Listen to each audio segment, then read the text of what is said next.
أعوذ بالله من الشيطان الرجيم. بسم الله الرحمن الرحيم. قل يا أيها الكافرون لا أعبد ما تعبدون ولا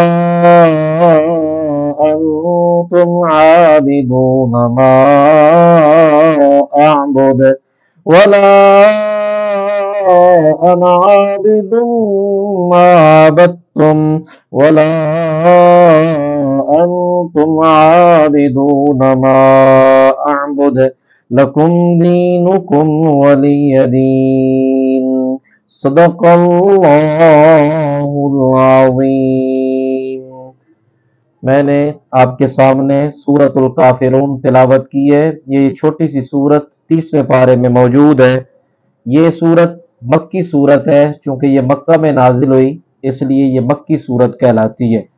اس کا شان نزول یہ ہے کہ کافروں نے نبی کریم صلی اللہ علیہ وآلہ وسلم کو بڑی بڑی پیشکشیں کی. حضرت ابن عباس رضی اللہ تعالی عنہما بیان کرتے ہیں کہ قریش نے رسول اللہ صلی اللہ علیہ وآلہ وسلم سے کہا کہ اگر آپ کہیں تو ہم آپ کو مال دیتے ہیں، اگر آپ کہیں تو ہم آپ کی اچھی جگہ پر شادی کرتے ہیں، آپ کو مال و دولت چاہیے، مکان چاہیے، جس قسم کی آپ کو چیز چاہیے ہم دیتے ہیں، صرف آپ اتنا کریں کہ آپ ہمارے خداؤں کو برا بھلا نہ کہیں، آپ ہمارے دین کی خلاف ورزی نہ کریں، بلکہ ہم جن بتوں کی عبادت کرتے ہیں آپ ان بتوں کی عبادت کریں اور ہمارے دین میں آ جائیں.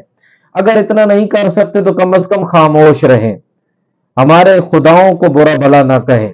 یہ ایک حدیث پاک کا مفہوم جو میں نے آپ کے سامنے رکھا اور اس کا شان نزول یہی تھا. تو رسول اللہ صلی اللہ علیہ وآلہ وسلم نے اس سورت کی جو فضیلت بیان فرمائی، حضرت فروہ بن نوفل رضی اللہ تعالیٰ عنہ بیان کرتے ہیں کہ ایک شخص نبی کریم صلی اللہ علیہ وآلہ وسلم کی خدمت اقدس میں حاضر ہوا. عرض کی حضور مجھے کوئی نصیحت فرمائیے، وصیت کیجیے کہ میں کوئی کام کروں اور میرا بھلا ہو جائے. تو رسول اللہ صلی اللہ علیہ وآلہ وسلم نے ارشاد فرمایا سورۃ الکافرون رات کو پڑھ کر سویا کرو، کیونکہ یہ سورت شرک سے انسان کو بری کرتی ہے. جو آدمی سورۃ الکافرون رات کو پڑھتا ہے یا پڑھتا رہتا ہے تو وہ انسان شرک سے محفوظ رہتا ہے. اور آپ کو یہ بھی معلوم ہے کہ رسول اللہ صلی اللہ علیہ وآلہ وسلم نے مختلف لوگوں کے سوال پر مختلف نصیحتیں ارشاد فرمائی.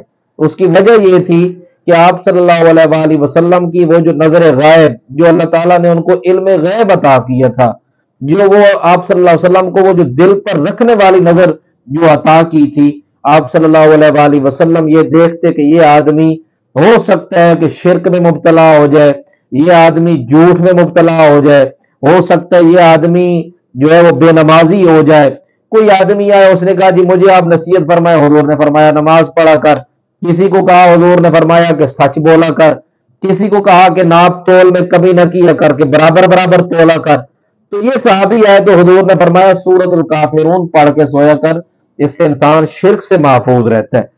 سورۃ الکافرون کی ایک خصوصیت اور ایک فضیلت یہ ہے.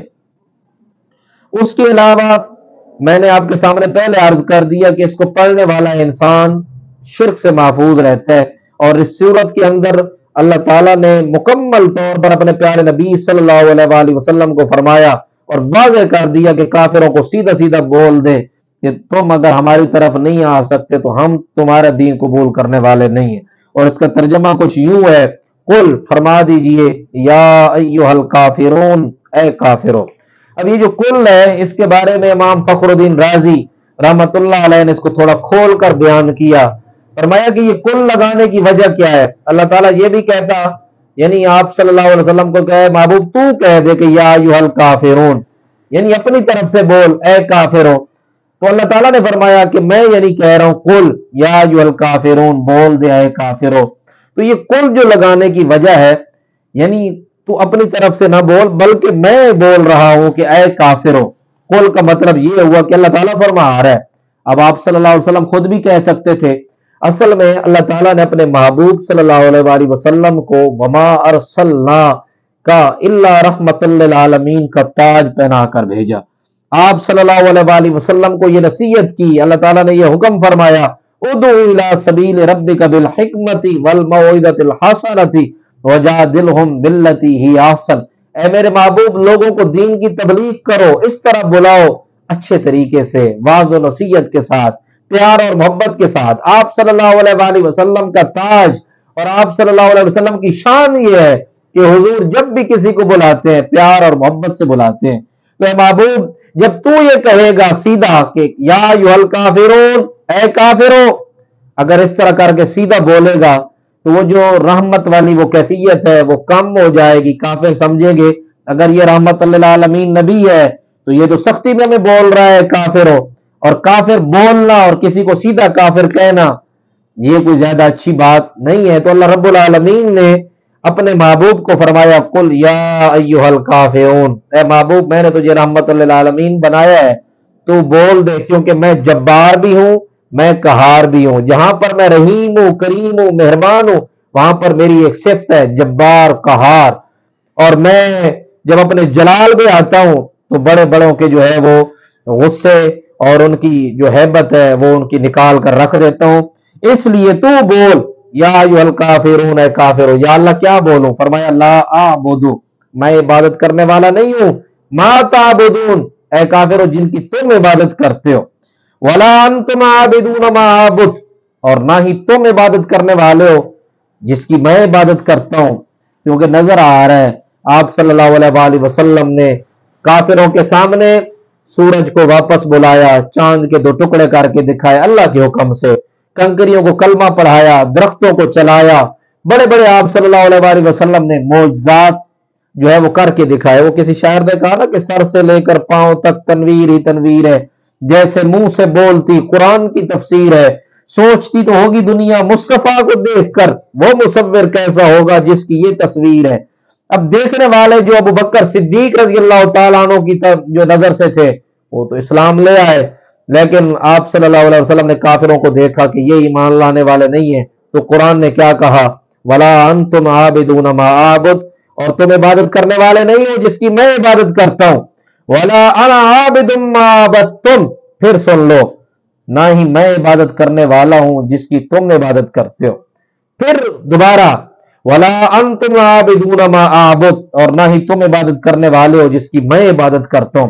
रब की शान ये है कि वो अगर एक बात एक ही दफा इरशाद फरमा दे तो काफी होती है, उसको दोबारा बात कहने की, इरशाद फरमाने की जरूरत नहीं है।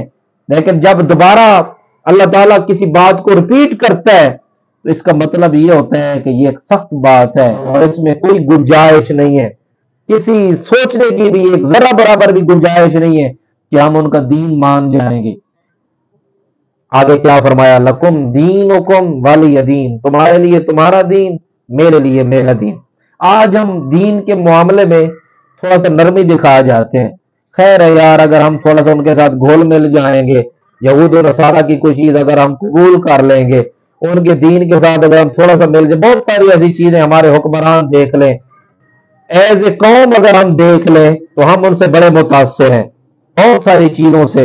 उनका रहन सहन हो गया, उनकी जुबान हो गई, उनका तर्ज जिंदगी हो गया, हम उनसे मुतासिर हैं। हालांकि दीन इस्लाम एक ऐसा दीन है जो दूसरों को अपने अंदर लाता है और ये बड़ा वसीअ और अरीज दीन है।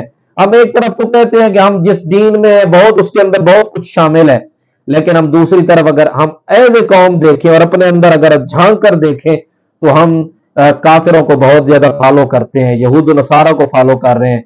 हम ये समझते हैं कि शायद अगर हम उनके साथ मिल जाएंगे, उन्हीं का लाइफ स्टाइल अपनाएंगे तो हम कामयाब हो जाएंगे। आज हमारे जवानों को समझने की जरूरत है कि दीन इस्लाम में सब कुछ है, हम आज उनके तरीक़ेकार अपनाते हैं। मिसाल एक ले लें, आज एक दाढ़ी का मिसाल के तौर पर बता